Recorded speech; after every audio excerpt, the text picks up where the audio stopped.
जय श्री राम। श्री रामचरितमानस। मंत्री ने देखकर जय जीव कहकर दंडवत प्रणाम किया। सुनते ही राजा व्याकुल होकर उठे और बोले, सुमंत्र, कहो राम कहाँ है। राजा ने सुमंत्र को हृदय से लगा लिया, मानो डूबते हुए आदमी को कुछ सहारा मिल गया हो।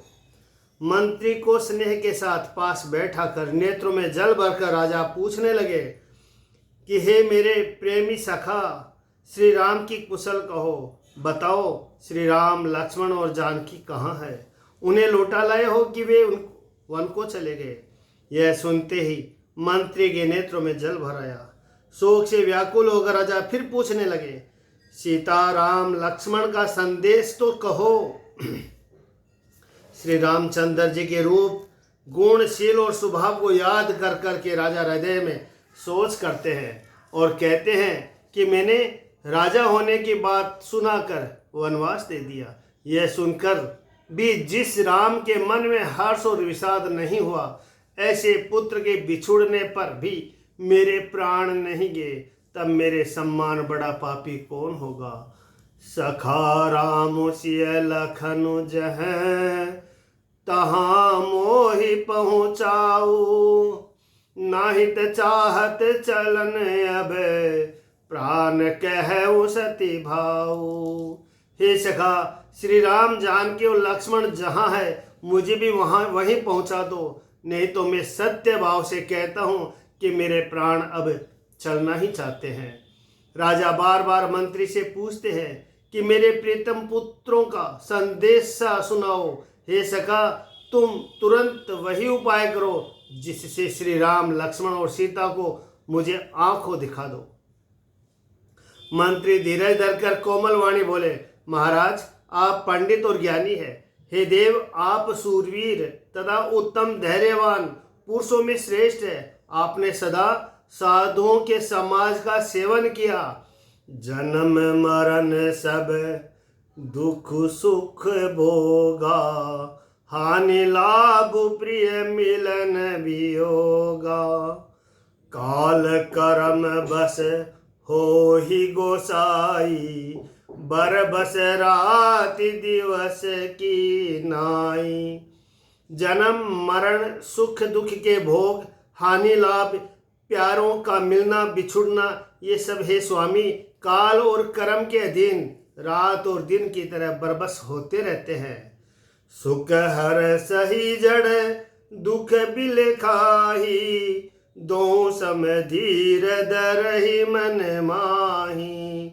धीरज धरहु विवेक विचारी, छाड़िए सोच सकल हितकारी। मूर्ख लोग सुख में हर्षित होते हैं और दुख में रोते हैं, पर धीर पुरुष अपने मन में दोनों को सम्मान समझते हैं। हे सबके हितकारी रक्षक, आप विवेकी विचार कर धीरज धरिए और शोक का परित्याग कीजिए। प्रथम भासु तम सावयं, दूसर सुर सर तीर। नहाए रहे जलपान करी, सिय समेत दो वीर।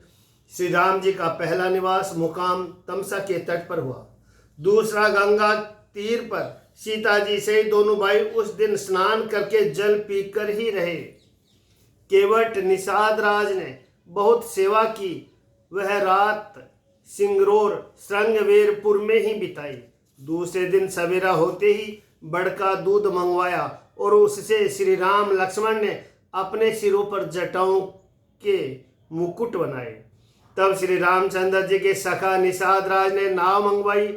पहले प्रिया सीता जी को उस पर चढ़ाकर फिर श्री रघुनाथ जी चढ़े। फिर लक्ष्मण जी ने धनुष बाण सजा कर रखे और प्रभु श्री रामचंद्र जी की आज्ञा पाकर स्वयं चढ़े। मुझे व्याकुल देखकर श्री रामचंद्र जी धीरज धरकर मधुर वचन कहे, हे तात, पिताजी से मेरा प्रणाम कहना और मेरी ओर से बार बार उनके चरण कमल पकड़ना। कर विपाय परि विनय बहोरी, तात करिय जन चिंता मोरी। बन मग मंगल कुशल हमारे, कृपा अनुग्रह पुण्य तुम्हारे। फिर पांव पकड़कर विनती करना कि हे पिताजी, आप मेरी चिंता न कीजिए, आपकी कृपा, अनुग्रह और पुण्य से वन में और मार्ग में हमारा कुशल मंगल होगा। हे पिताजी, आपके अनुग्रह से मैं वन जाते हुए सब प्रकार का सुख पाऊंगा। आज्ञा का भली भांति पालन करके चरणों का दर्शन करने कुशल पूर्वक फिर लौट आऊंगा।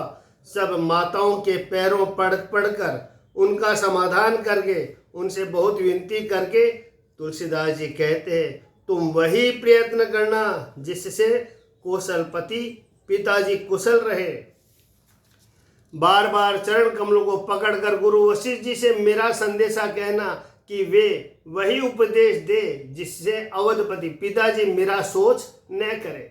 हे तात, सब पूर्ववासियों और कुटुंबियों से निहोरा अनुरोध करके मेरी विनती सुनाना कि वही मनुष्य मेरा सब प्रकार से हितकारी है जिसकी चेष्टा से महाराज सुखी रहे।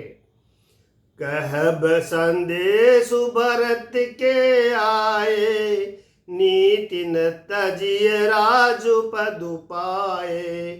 पालहु प्रजहि करम मन बानी, से एहु मातु सकल समझानी।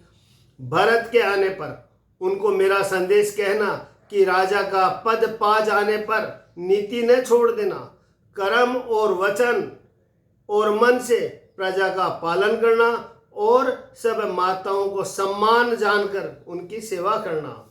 और हे भाई, पिता माता और स्वजनों की सेवा करके भाईपन को अंत तक निभाना।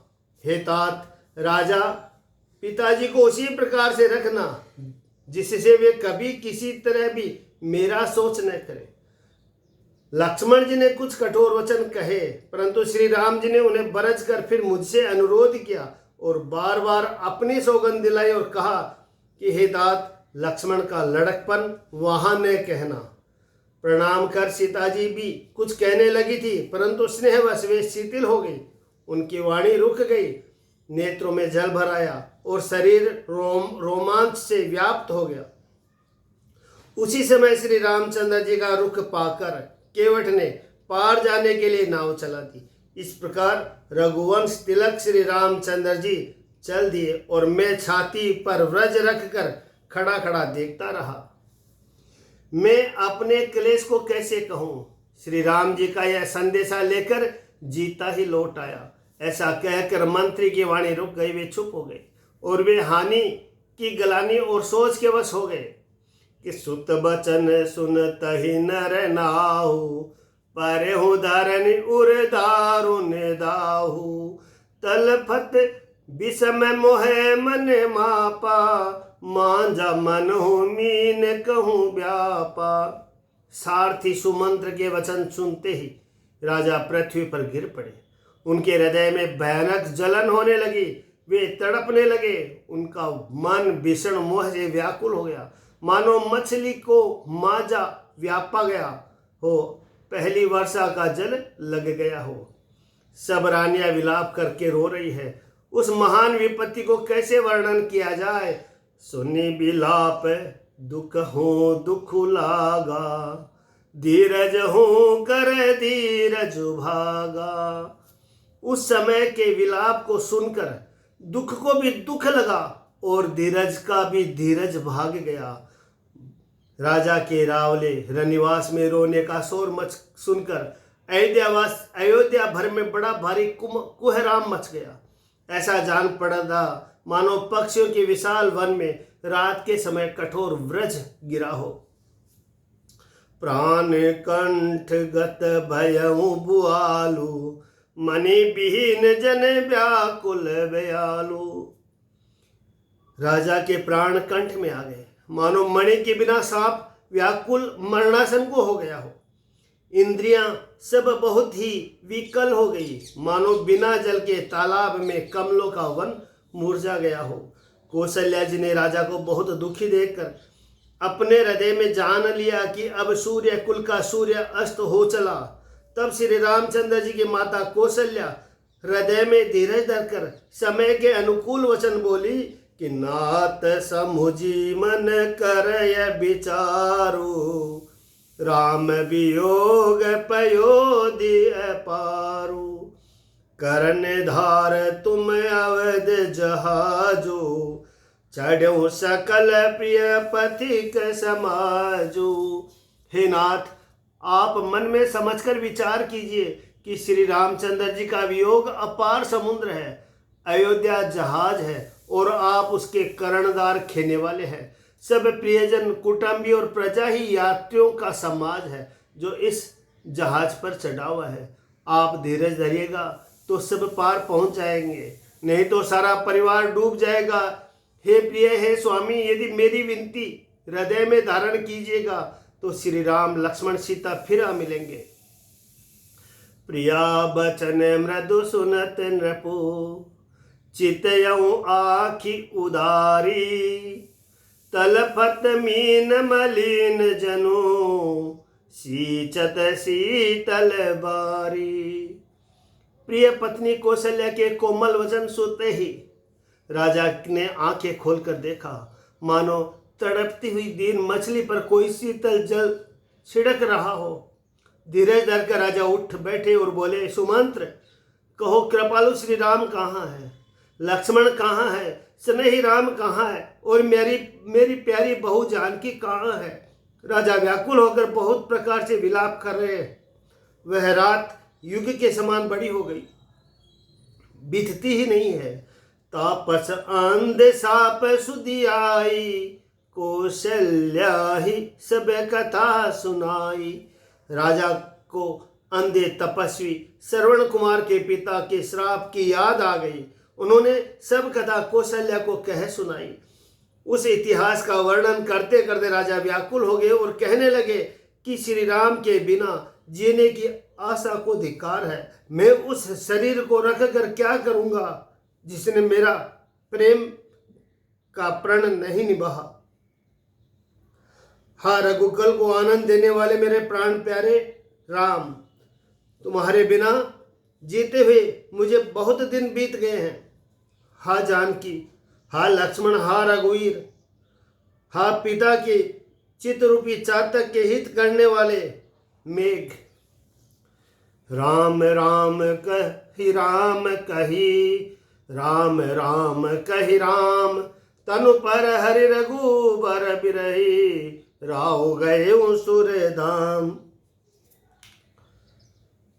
राम राम कहकर, फिर राम कहकर, फिर राम राम कहकर और फिर राम कहकर राजा श्री राम के विरह में शरीर त्याग कर सुरलोक को सिधार गए।